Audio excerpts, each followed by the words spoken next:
Welcome to American Education FM, everybody. I'm Dr. Sean Brooks. Welcome back, everybody. Hope everybody had a good 4th of July, Independence Day. Hopefully you blew some stuff up. I certainly did. It was a good time, to say the least. Lots to get into here in this episode. In fact, almost too much going on here to even bring up in one particular episode. But first of all, I want to get into this second fake shooting here that happened real quick. But before I do, I just kind of want to mention that, this isn't a false flag podcast. I don't have any problem diving into these particular issues. In particular, again, if it has something to do with school or education or what have you, like the Uvalde hoax and all that stuff. But this Highland Park thing, it did not happen. And it's pretty obvious to me, again, at this point, that it didn't happen. I'm certain of that.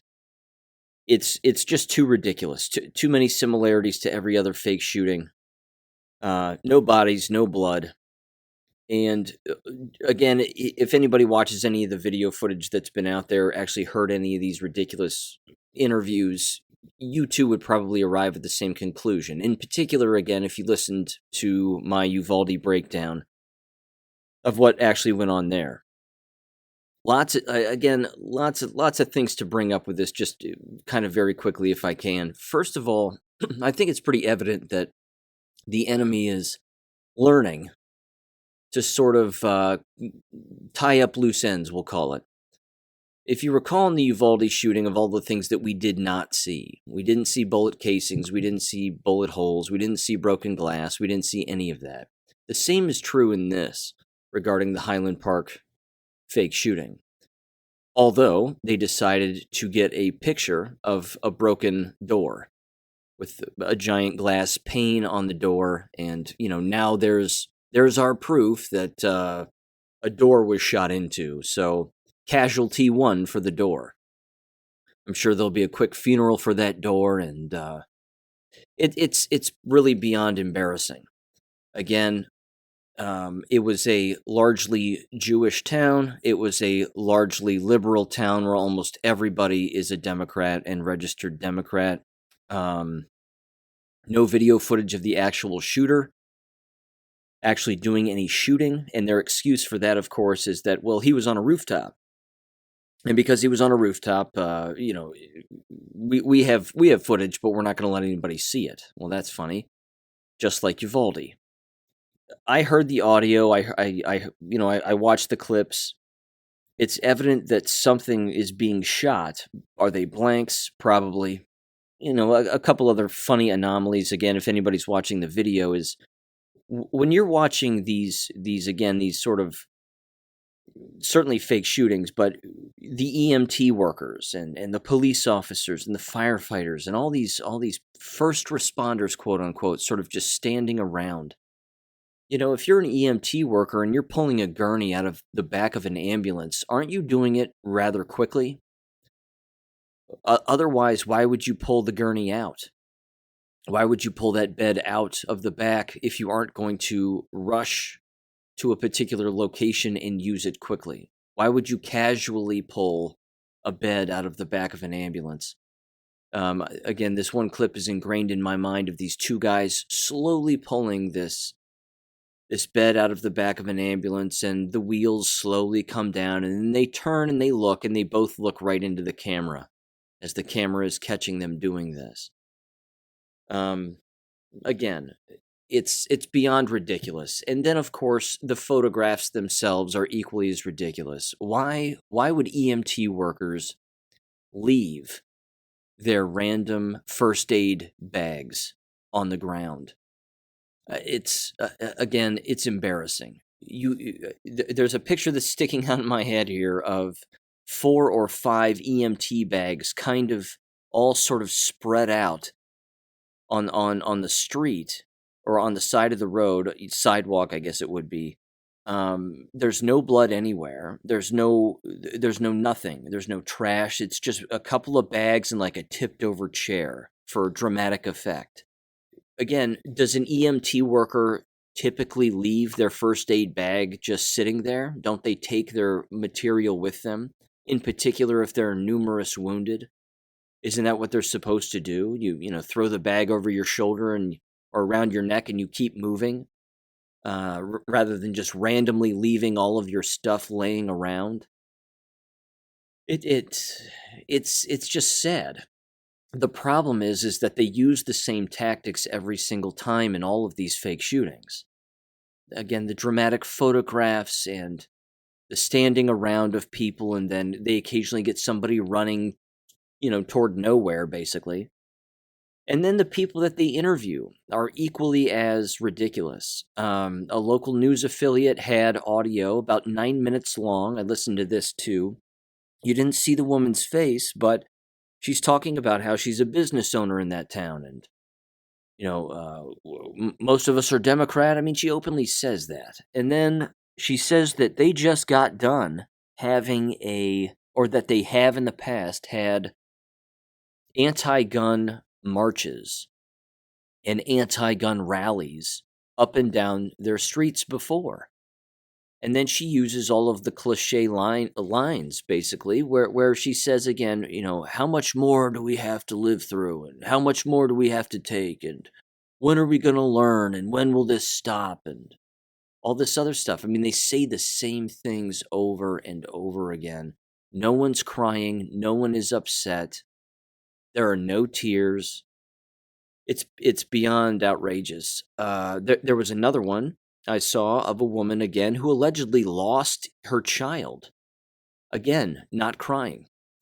And had the wherewithal to sit down and do a face-to-face video interview with a news outlet.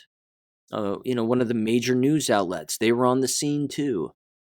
And the grieving mother sits down with us and talks about her child who's dead. Who would do that?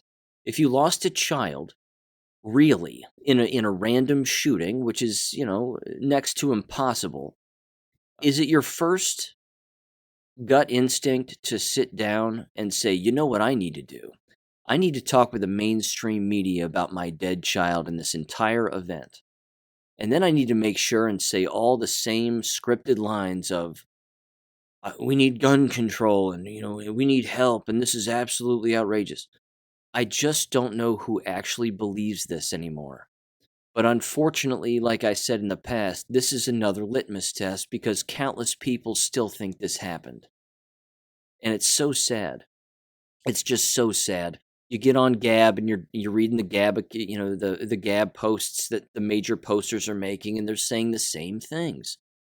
This is ridiculous. This is terrible. He was MK Ultra. He was this, that, and the other. He may have been, but maybe he's not even real.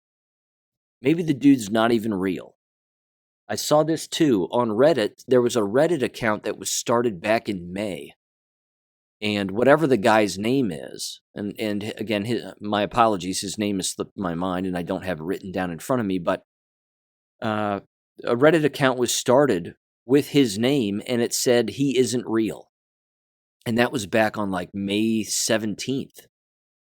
That this person isn't real. Why would that exist? Why would there be a random Reddit account or subreddit, whatever it was, with the title of the guy's name and saying that he isn't real? Again, the MK Ultra thing is low-hanging fruit for the people who know that MK Ultra is real, which of course it is. But the rabbit hole goes deeper than that. It goes right into the Smith-Mundt Act and that being allowed, the mainstream media just basically drinking this in and just believing it. And then, of course, just random people calling up the local news affiliates and the local news affiliates not vetting anybody and saying, well, I was there, I saw it. I mean, I could be calling them from Ohio and be like, I was there, I saw it. And they would believe me. They would put me on air and I'd say, well, I have a business there. I live right around the corner and whatever else. And they go, oh, please, come on our show and talk about this. It's embarrassing. It's just embarrassing. People see these things at face value, they believe them, and then the next time it happens, they do the exact same thing with the next time. They just believe it again. It's all Freemasonry. It's all satanic. It's all designed to, again, grab guns, limit guns. And then again, in lockstep, you have Kamala Harris show up and just mumble a bunch of words because she's retarded. And then she says what she says, and then, she leaves. They needed this on the 4th of July to get people's minds off of Uvalde, because that hoax was getting hoaxier by the second. And more people were starting to wake up to how ridiculous that actually was. And of course, now it's been memory hold, and people have forgotten about it. And, oh, look, we got the resignation of the former police chief and city council member. He's decided to resign from city council in Uvalde because, I don't know, of his negligence that he had nothing to do with, because he wasn't even a police chief at the time, and there was no shooting there. Again, it's all just a giant distraction. Not to mention what happened on July 1st with the Pfizer document dump that just recently came out, which I'll bring up here later in this episode. But that's about all I have regarding the Highland Park thing. They randomly found this apparent guy's uncle. Wouldn't you know it? Randomly found him in his car, in the front seat of his car, driving by. And isn't that always sort of, again, the cliche approach of, we found a family member randomly in their car as they were driving away, and we approached them and they were kind enough to talk to us. And what did this guy say? This guy goes, I just don't want people to blame us. We had no idea he was capable of something like this. I mean, we just had no idea, not crying, nothing, no remorse.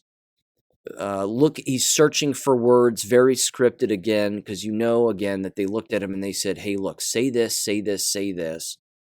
And then we'll do as many takes as we have to, but don't worry, we'll use what we want, and we'll get the message out, and thanks for playing along. The same thing, I might add, happened with David Hogg, that nitwit, in the Parkland alleged shooting, which again, I don't think happened at all. Again, I haven't done a deep dive on that, but I'm not sure that happened either. Crisis actors were everywhere. I know I brought up a piece of this earlier, but in that Parkland shooting in Broward County, fake shooting as far as I can tell. Again, where's the video surveillance footage? I recall seeing one clip, but hard to know if it was legit or not. But then there was this random teacher again being interviewed by ABC News, and she had a Band-Aid over her right arm, basically right where a person would get a flu shot. And she claimed that that was a ricochet wound from an AR bullet, a .223 or a .556 round, ricocheted off a wall and just grazed her arm. It was, honest to God, it was a regular Band-Aid, a regular size Band-Aid brand Band-Aid on her arm, and she just pointed at it, and she was like, this is all, this is the wound I have. There was no bruising, there was no scar, there was no swelling, there was no redness of the skin around this little Band-Aid. She was just wearing this random Band-Aid. And then, of course, like I said, David Hogg, I put this up on a previous war video, I think. There's video footage of him being interviewed by the local media, and again, he has a script, and he has to re-say the lines over and over and over again. So the footage you're watching is unedited video footage of David Hogg acting and providing a script as to what he claims he saw during that shooting and what people were experiencing and whatever else. And again, back to the Parkland thing, if you recall, the massive media blitz and the CNN town halls with the kids and all that other garbage. This is the exact same kind of thing. Same thing, just, just a different day, that's all. So, it didn't happen. That's the whole point. It just didn't happen. Okay, shifting gears here. This was tossed to me by a listener of the podcast, and I want to thank him for sending this my way. This is a threadreaderapp.com thread, originally from Twitter, from Graham Steffen, if I'm saying that correctly. And it has to do with the used car market and how this is indicative also of an economic collapse, which, as we know, is purposeful. But this was back on July 1st, and I wanted to read through this. I think it's interesting and telling. It says, quote, The used car market is on the brink of an auto loan collapse that can shake the entire industry. I'm shocked that more people are not talking about this. We are facing a 2008-ish scenario in the used car market, and honestly, it's a disaster waiting to happen. And they said A. When buyers purchase a car, a vast majority, 85%, are financed. The problem is that unlike real estate, auto loans are not subject to strict underwriting requirements, allowing almost anyone to get one.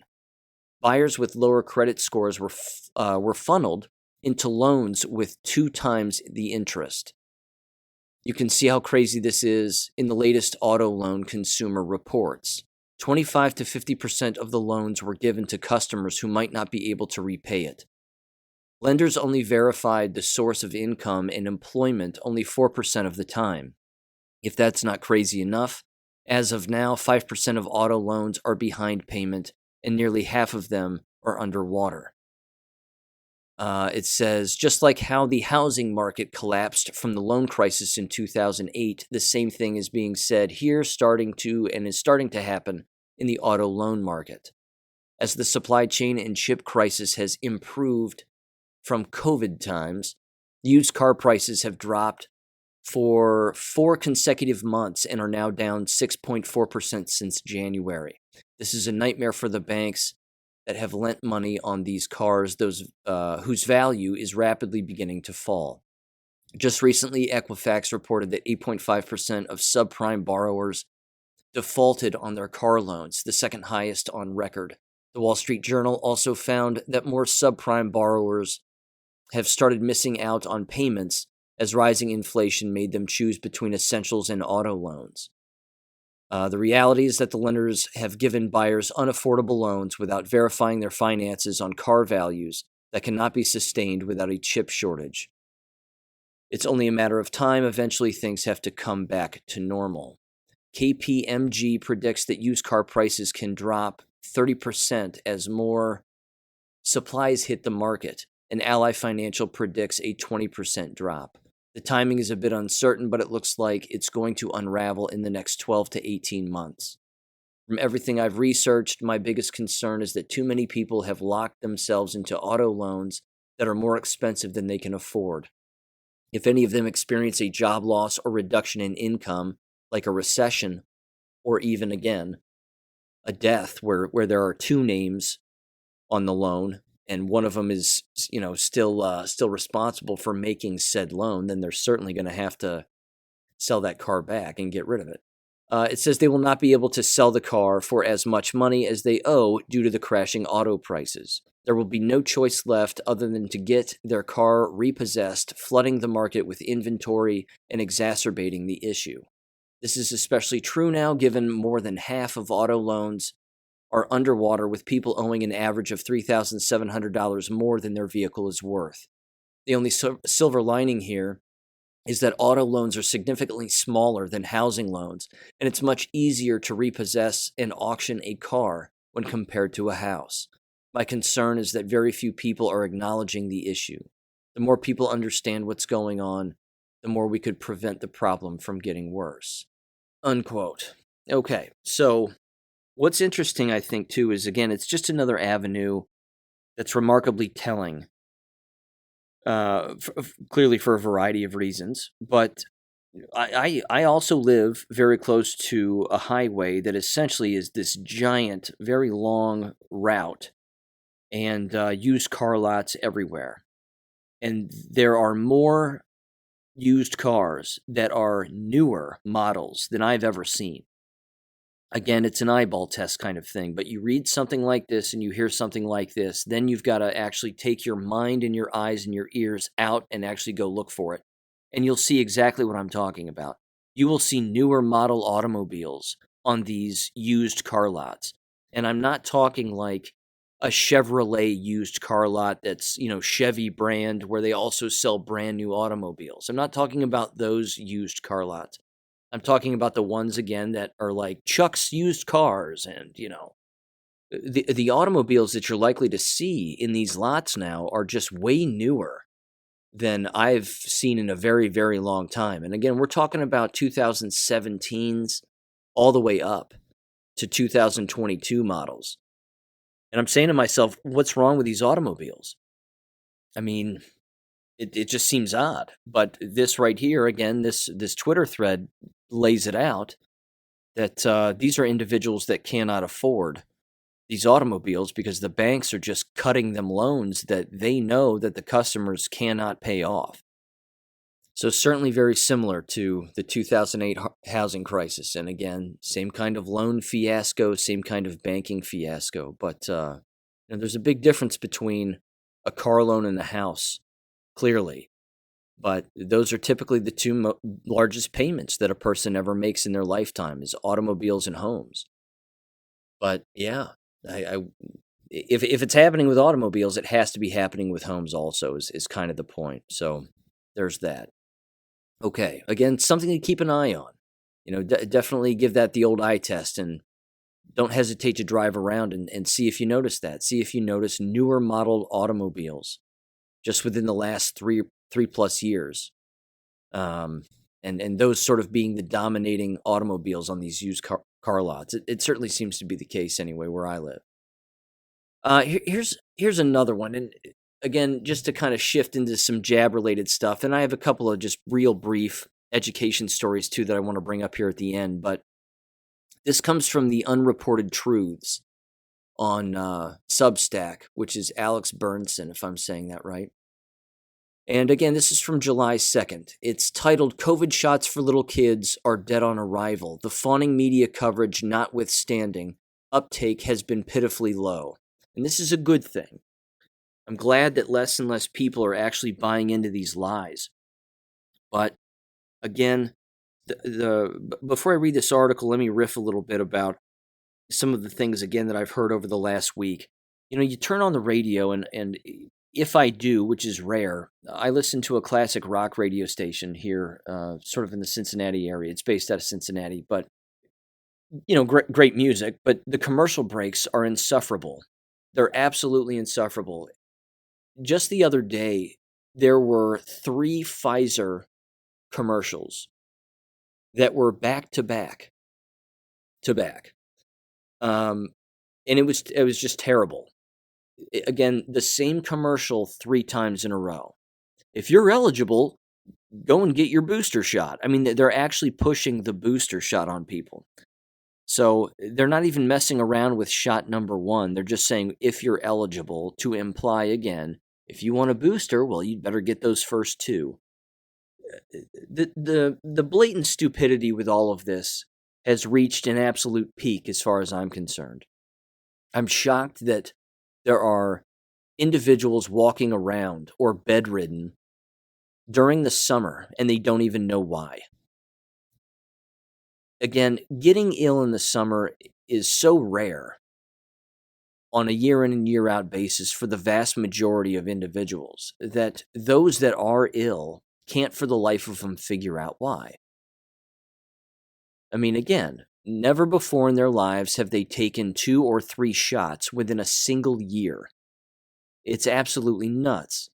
But endless people are not making these connections. And of course, we know it's mathematically impossible that there would not be people out there who would make the connections, who are jabbed.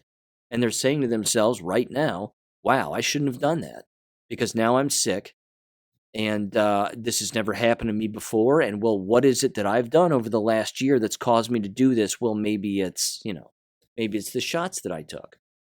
Or then again, maybe they're on the other end of the spectrum and they're saying, well, there was that one time I didn't wear my mask. So maybe that's when, I got sick. It's insane. But they actually highlight the state of Ohio in this article, which is one of the other reasons I wanted to mention it, because the county where I live, they've got it broken down by the percentage of the population that are vaccinated, so to speak. And unfortunately, well, although predictably, I should say, the more university-centered counties and the urban-centered counties, certainly the 4 counties in and around Cincinnati, same thing with Columbus, Toledo, and Cleveland. These are the most vaccinated areas in Ohio. All the rural areas, not the case. Just not the case, which again is a very good thing.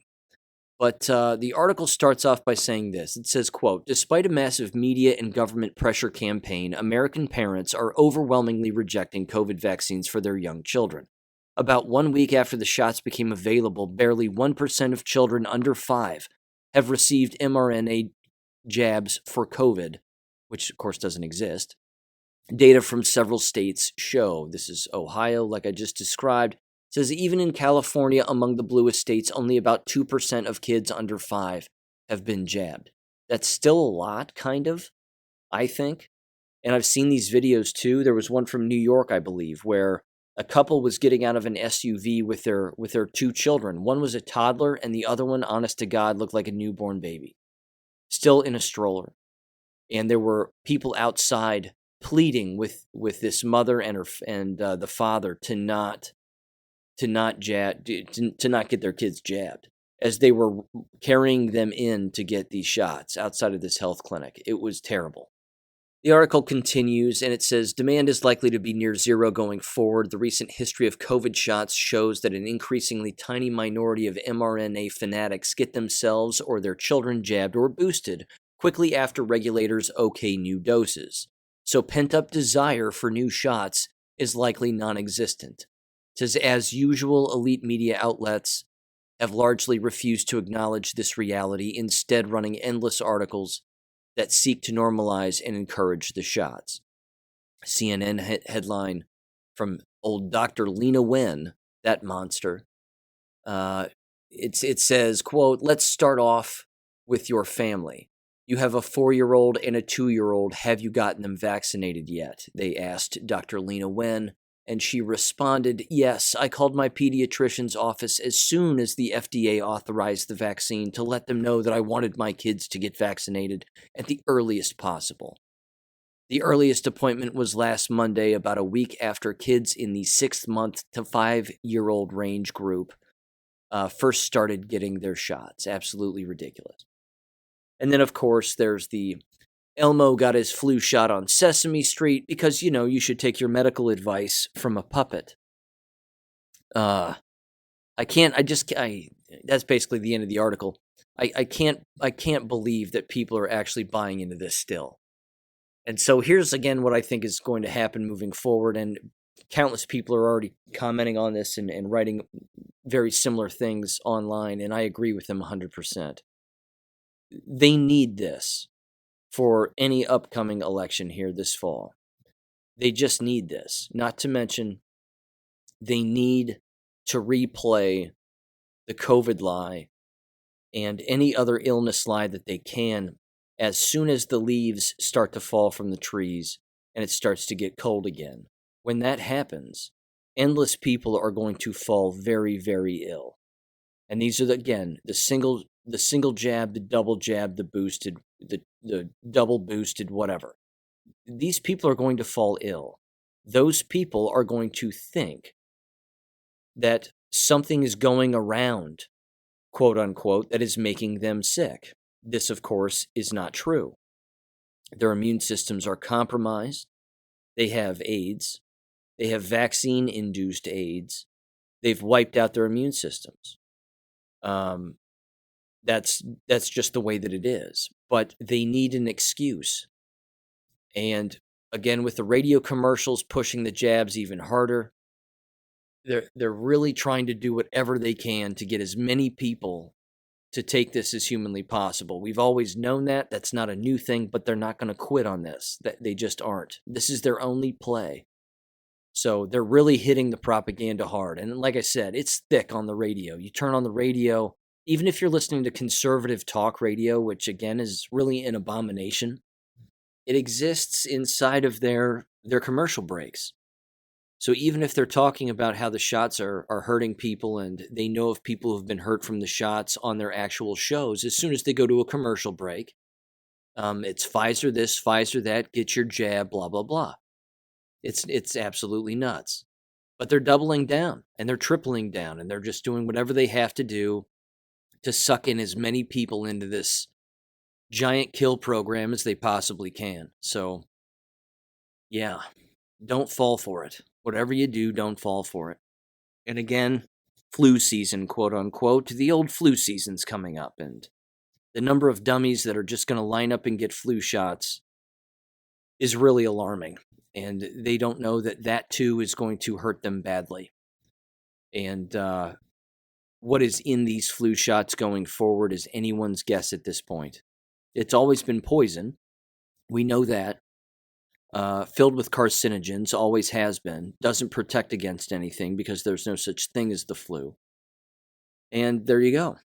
So if you've got single jab, double jab, triple jab, quadruple jab people taking flu shots on top of that, like I said a year ago, these people are not going to make it. They're not going to make it. And if they're slipping the mRNA jab juice and the nanotechnology and the graphene oxide inside of flu shots, forget it. It's game over.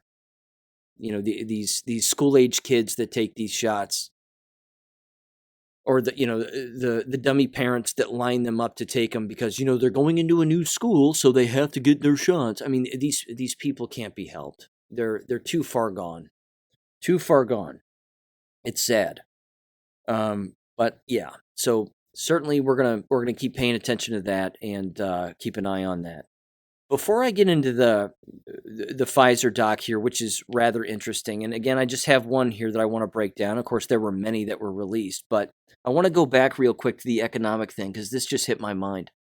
I have family members who golf, a lot of them, and I used to play a lot. Don't play anymore, but I used to. And we were having a discussion here over the past week about something that a lot of golf courses are apparently doing in a lot of different areas, and I thought this too was an economic shift that was an interesting. It was an interesting observation, and certainly something I think that's worth chewing on a little bit. But keep an eye out for this too. What my cousin told me was that a lot of golf courses these days are encouraging more and more people to become members and increasing their private membership. And a lot of more what were public golf courses are now going private. And the reason for that, as we discussed, that I brought up to him, and he seemed to understand, and it made sense to him, was that the reason that that's happening, I think, is that they want their money up front.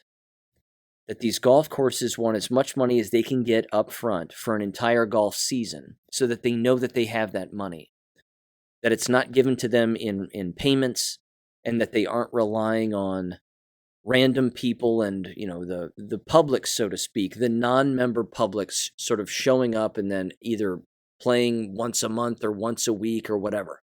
They want not a steady stream of income, but they want a giant upfront payment so that they know, again, that they have all of the money that they need so that they can plan out what it is that they want to do over the course of that so-called golf season, whether it, again, be the summer or whatever. That, I think, is a sign of the changing times also. Not to mention, again, if you have full-blown public golf courses that were always public and now all of a sudden they're private, to me, that means they're struggling for money. One of the things that was brought up was that there's a giant clamoring for the game of golf, that more people are playing golf today than ever before. And yeah, a couple of years ago, with all the scare tactics and the fake COVID, this, that, and the other, that people weren't playing golf. Well, that may have been true, but from what I saw, because again, I played golf back in 2000, or 2020 rather. In fact, that was the last time I played golf, was the summer of 2020. And there was steady play. There was no real downturn in anybody playing. But I don't necessarily think there's an increase, although I'm not paying attention to any numbers or anything like that. And like I said, I haven't been on a golf course in 2 years. But economically speaking, financially speaking, it would make sense that they would want all of their money up front, is basically what I'm saying. At least that's my take. I could be wrong on that, but that's kind of my analysis of the whole thing. So there you go. Okay, anyway, back to the Pfizer doc. So this Pfizer document,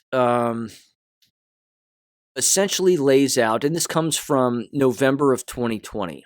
So we're talking first round trials, human trials of these jabs.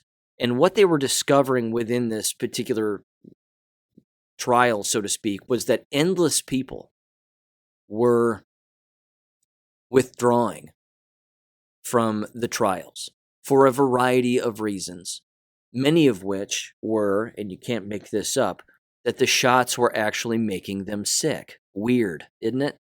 What a weird coincidence that these people were leaving the trials because they were remarkably ill. And some of them died. In fact, I'm staring at one right here on page 18 of this FDA document. And I'll link this document in the description below so you can see what I'm talking about. But it says they tried to follow up with this individual and they were dead. So it said withdrawal reason death, and then the comment just says death. So the subjects themselves were allowed to enter in an explanation as to why they didn't want to participate anymore in the trials. Sometimes they were saying things like, well, I got a new job.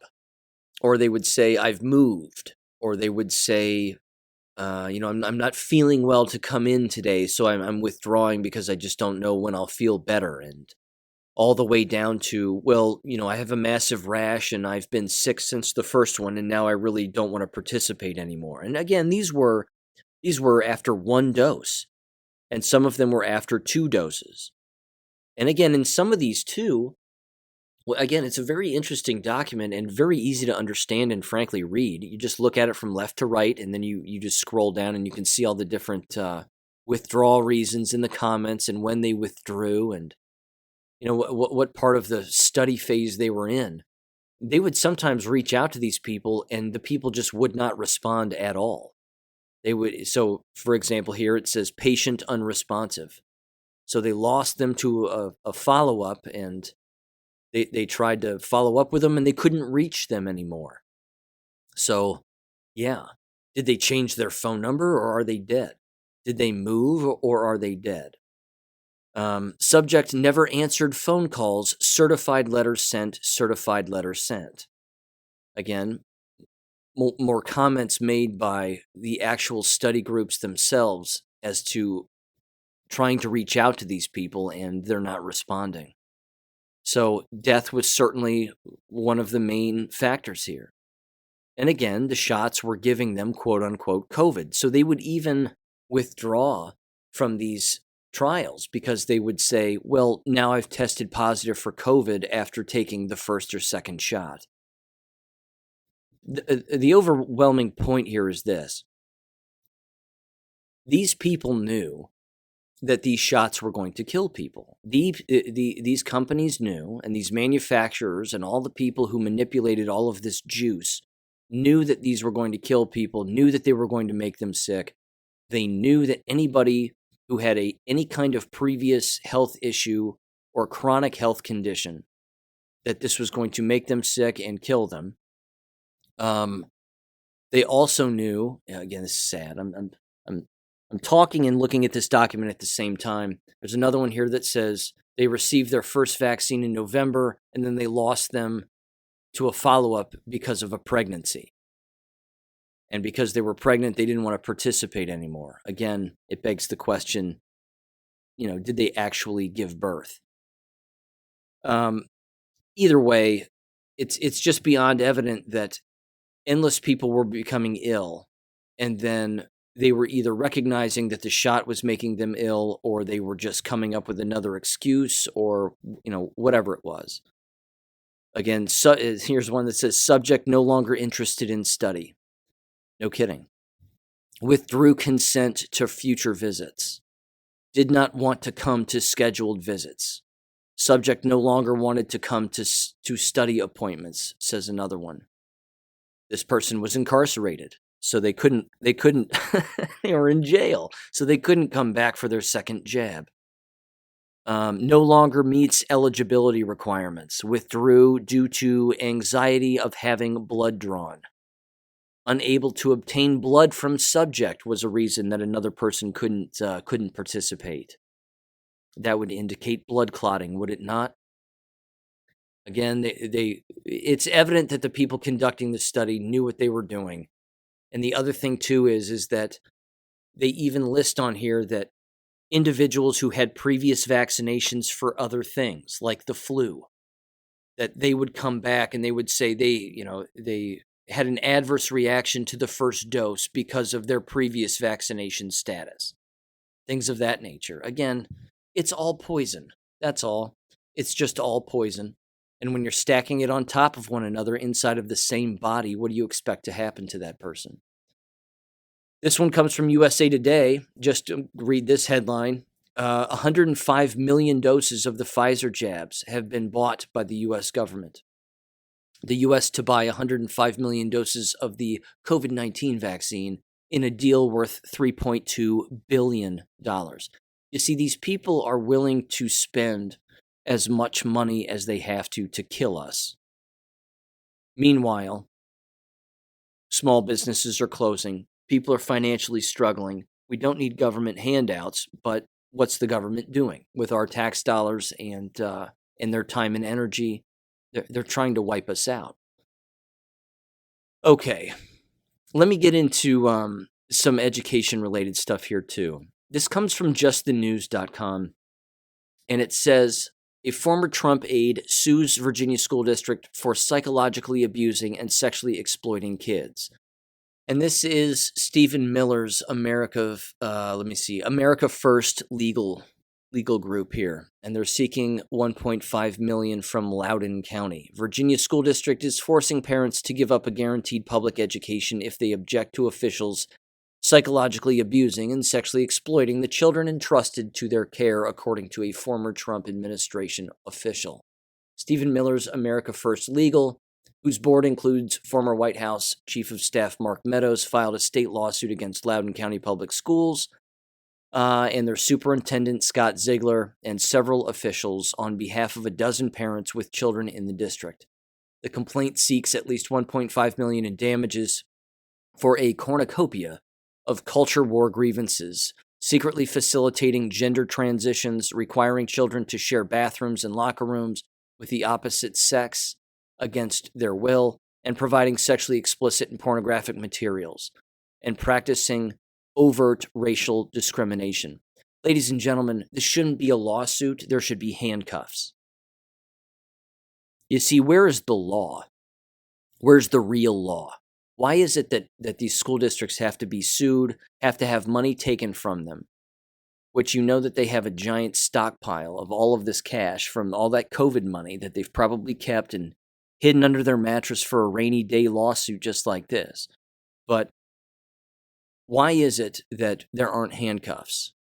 Why is it that sheriff's departments and local police aren't arresting these people for doing these things? Because again, if a business was doing these things to children, discriminating against them, making them all, pee in the same bathroom and undress in the same locker room, and then push pornography on them, there would be arrests, there would be handcuffs, maybe some undercover footage. But all of this is out in the open. All of this comes out in school board meetings. All of this is on YouTube. I mean, we can watch. We've heard the parents bring this stuff up with regularity, feverishly, I might add, over the last 2-3 years. So why aren't there just handcuffs? Again, the lawsuit stuff is interesting, and I think it's a good move, but it doesn't panic these school board members. What would panic them is handcuffs. What would panic them even more is you handcuff them during one of their meetings. When are we going to see that? When are we going to see local police officers arrest these kinds of school board members during an actual meeting? I have a warrant for your arrest. Stand up. You have the right to remain silent. Cuff them. Take them out. Do it on camera during their actual meeting. And then, of course, you'll see the other school board members start to flip out and try to defend one of their own and all this other stuff. It's beyond ridiculous. But here's another story too, and it's not it's not related necessarily, but it's certainly one of these subjects that I've commented on in the past, and I just kind of want to bring this up again because it's these kinds of stories that really just creep me out and give me the willies. And you're gonna hear why here in a minute. And then of course I'm gonna start railing on sports in school and how I think the whole thing is just ridiculous. But this comes from the Daily Mail, and it's titled "Basketball Coach at a $45,000 a year New Jersey girls' prep school is investigated over video of him drunkenly shoving teen girl onto a hotel bed." Just the bullet points here. Sadie River Day girls basketball coach Danny Brown has been accused of shoving a teenage girl onto a bed in a hotel room on December 30. An unverified video circulating social media allegedly depicts Brown pushing a teenage girl down onto a bed. The man in the video appears to pin her to the bed before she appears to be able to escape from his grip. The school is aware of the circulating video and says it is investigating, and Brown has reportedly agreed to participate in the investigation. There's a picture of him, the video, okay. Again, you don't know who's drunk. There's no real backstory to this, and I don't know anything about it. The only reason I wanted to bring this up was just for this sole reason. And I might be alone in this, and that's 100% fine. You may completely disagree with me. That's okay too. I have always found coaches who coach to be, they tend to be a little more reckless than not. In particular, when the institution is more private and there's more money involved. That the coaches tend to be more unethical. I'll put it that way. In particular, when said coach is the opposite sex of the people for which they are coaching. So I'm going to rail on this here for a minute, and I know that it's not everybody because that would be impossible, but I have to tell you that it's always been off-putting to me that individuals that males would want to coach female sports. I know that rubs a lot of people the wrong way, and somebody probably listening to this is going, "Whatever, I coach my daughter's team, and you're an asshole." I mean, look, I'm not talking about you. Then you're not the person I'm talking about. I don't get it.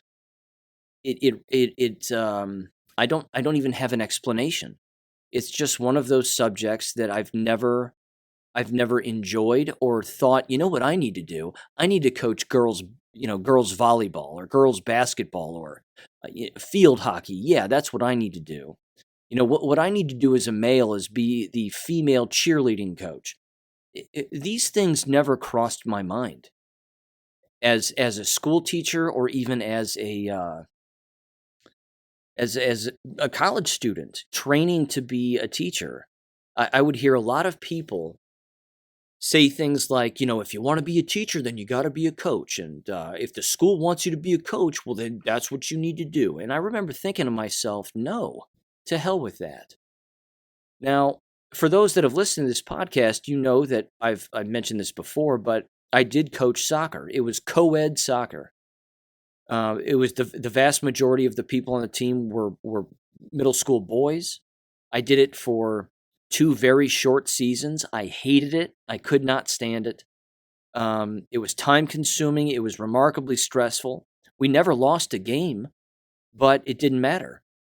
There was nothing fun about it. And again, I used to play soccer and I liked the game, but yeah, I mean, that was really the only reason I did it. And of course, I kind of got suckered into it because they knew that I used to play soccer and they recreationally, so to speak. And they said, well, we have a soccer team and we're trying to build back our sports teams. Why don't you be the soccer coach? And I went, ugh.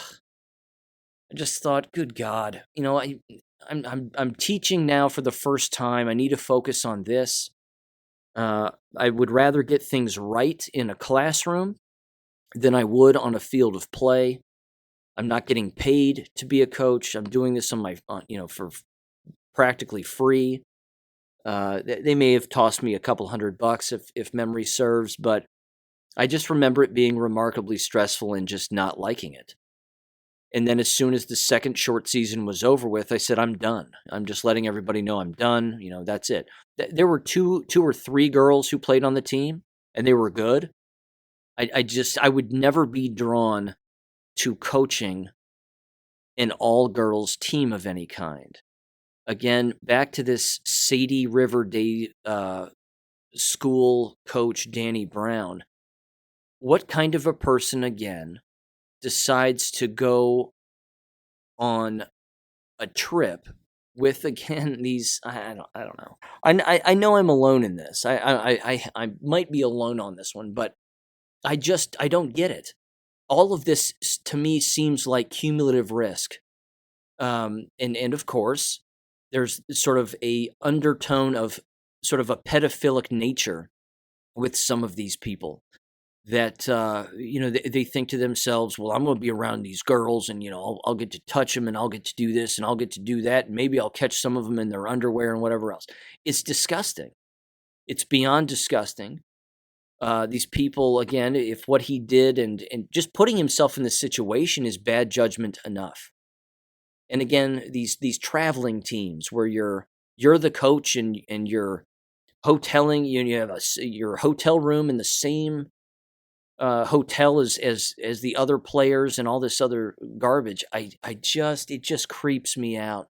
It creeps me out. And the parents, in particular in this day and age, with everything that we know that goes on, and the video and the audio and the media and the social media and all of it, it just yuck. Yuck is about all I can say. Again, what parents would just willingly let their kids travel like this with a coach of the opposite sex? Again, I don't know the details of this particular case, but it just seems like a colossal waste of time. It seems like nothing good is ever going to come from something like this. I mean, so what if you win a tournament? Big deal. It doesn't matter. It does not matter. But the likelihood of someone getting hurt, even if it's a complete accident, the likelihood of somebody getting hurt in a situation like this, as I used to say and lecture to teacher education students, I would look at them point blank and I would say, don't be a coach. Don't do it. You're going to put yourself in serious legal peril. If something bad happens, that's on you. And you're not just going to lose your coaching gig, you're going to lose your job as a school teacher. And then they're going to come after your license. And then it's game over. Then you can't be a teacher anymore. Then what are you going to do? You're going to go coach in the NFL and make it in the big times? I don't think so. That's not going to happen. Again, very rare that a K-12 coach, again, I know I'm getting off on a bit of a tangent here, but it's very rare that a K-12 coach becomes a professional coach at the professional level. It doesn't happen. It doesn't happen. And I remember, again, saying this to a particular a group of students, actually in my dad's classroom management class. There were some dudes in the back of the room. I could see who they were. I could tell how they were dressed. And I was like, these are bros that want to coach. I can just sense it. These are guys that want to coach. And sure enough, one of them raises his hand when I get done saying what I'm saying, and he shakes his head and he looks disgusted. And I looked at him point blank without him looking at me. And I said, I know that what I just said offended you. And I'm looking right at him. I said, I get it. You probably want to coach, don't you? He goes, yeah, that's why I'm getting into teaching, because I want to coach. And I went, you're in the wrong profession. I said, you're in the wrong profession. I looked at him point blank. I said, there are people already well ahead of you who are already coaching as college students, and they're assisting on these teams that are here at this college and this university, and they're already in the system. I said, they're way ahead of you. Those are the people that become pro coaches, not K-12 school teachers who really don't want to be K-12 school teachers and they just want to coach.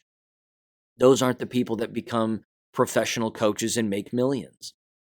It just typically does not work that way. I'm not saying it's impossible, because I know it's happened, but it's so rare that it's outrageous. It's just outrageous. anyway, that's my 2 cents on that. I just cringe anytime I hear of a male or a female coach traveling with students, in particular when they're all staying at the same hotel. And again, I know this happens across this nation and across the world with regularity all of the time. It just begs the question, how many times do remarkably inappropriate things occur or illegal things occur and we never even hear about them? It just, again, it seems too risky for everyone involved. But yeah, I fully understand there might be people that disagree with that approach, but I've just said it to countless teacher education students in the past. Of course, like I've said, the business is crumbling, so none of it matters going forward. But I would just look at them and I'd say, you need to focus on your craft. If you want to be a school teacher, focus on your subject matter, reinvestigate and unlearn what you think you know about your subject matter, and teach the truth to your students. That's how you gain influence. You don't gain influence with people by also being a coach, because then they start calling you coach instead of Mr. or Mrs. So-and-so. It's, hey, coach, what's up, coach? That too, again, has a very negative connotation within a school building in a K-12 environment. And again, it's a stereotype, and I'm going to mention it, but a lot of the coaches are dummies. They have this stereotype of not being the sharpest knife in the drawer. They're a school teacher, but they're also a coach, but, whatever. I mean, we used to make fun of them. I'm not proud of it necessarily, but we used to make fun of them when we were kids. Everybody knew who the school teacher was who was also a coach. And I know it's not everybody. I'm not painting with that wide of a brush, but, we knew who these people were. And unfortunately, in the school where I went, a lot of them were just creeps. They were weirdos. It was evident that they didn't give a damn about school teaching, that they only cared about coaching. And God, if they could get their hands on an all-female team, well, they just loved that. And the same is true, again, with gay women coaches. Gay women coaches, again, putting themselves in serious potential legal trouble and real danger by coaching, again, the same-sex team, so to speak, and traveling with them and sleeping in the same hotels and whatever else, and knocking on their doors and catching them in their underwear and all that garbage. It's just terrible. Again, someone was clearly taking the video. It looks like he's pulling her hair, pushing her down in the bed, holding her there. Don't know why. Is she trying to escape? Is he? I don't know. Again, just the act of putting your hands on a minor alone is bad enough. So there you go. That's my 2 cents. Again, remarkably risky, and why a person again would want to be a school teacher today is beyond me. Let alone coach is beyond me. I don't get it. I really don't get it. Anyway, there you go, ladies and gentlemen. First episode back. Lots of stuff to discuss, clearly lots going on. There's going to be a whole lot more coming up here, and I'm going to dig into those Pfizer documents a little bit more and see if I can't find even more. And we'll see what happens. But with all that said, have a great weekend, and I'll catch you on Monday. Thank you for listening to American Education FM. Make sure and check out AmericanEducationFM.com for more information. Take care, and God bless.